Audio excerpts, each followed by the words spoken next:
తల్లిదండ్రులకు విజ్ఞప్తి. ఇక పాఠశాలలకు సెలవులు. కావున పిల్లలను ప్రమాదాల నుంచి కాపాడుకోవాల్సిన బాధ్యతను ఇప్పుడు గుర్తు చేసుకోవాల్సిన సమయం. మీ పిల్లల్ని చెరువుల్లో బావుల్లో ఈతకు పంపించకండి. బైకులను అస్సలు చేతికివ్వకండి. మీరు వాడే మొబైల్ ఫోన్లను వాడనివ్వకండి. స్నేహితులతో కలిసి దూర ప్రాంతాలకు వెళ్ళనీయకండి.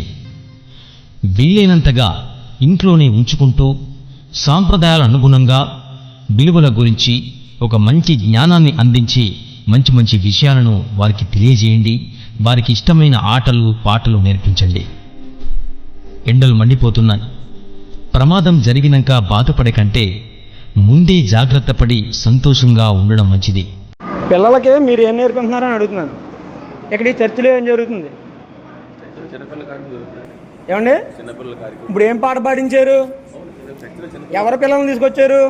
వీళ్ళంతా హిందూ పిల్లలు, హిందువుల పిల్లలు తీసుకొచ్చి ఏం జరుగుతుంది ఇక్కడ? ఇళ్ళకి వచ్చి పిలిచారు. మీరు మా ఇంటికి కూడా నేను వచ్చారట. ఏంటి ఏం చేద్దామని మీరు ఈ దేశంలో అసలు ఏం చేద్దామని ఏం జరుగుతుంది? హిందూ పిల్లల్ని ఈ వేసవకాలం పేరు చెప్పి మేము పొద్దున్న టిఫిన్లు పెడతాం, భోజనాలు లేవా మీ ఎవరికి? ఇంటి దగ్గర మీ అమ్మ నాన్నలు పెడతలేదమ్మా? పెడుతున్నారా? మరి ఎందుకు ఇక్కడ రావాలి? మనకు ఒక దేవుడు ఉన్నాడా లేదా? మనకు ఒక ధర్మం ఉందా లేదా? మీకు ఏ దేవుడు అన్న అన్యాయం చేశాడా?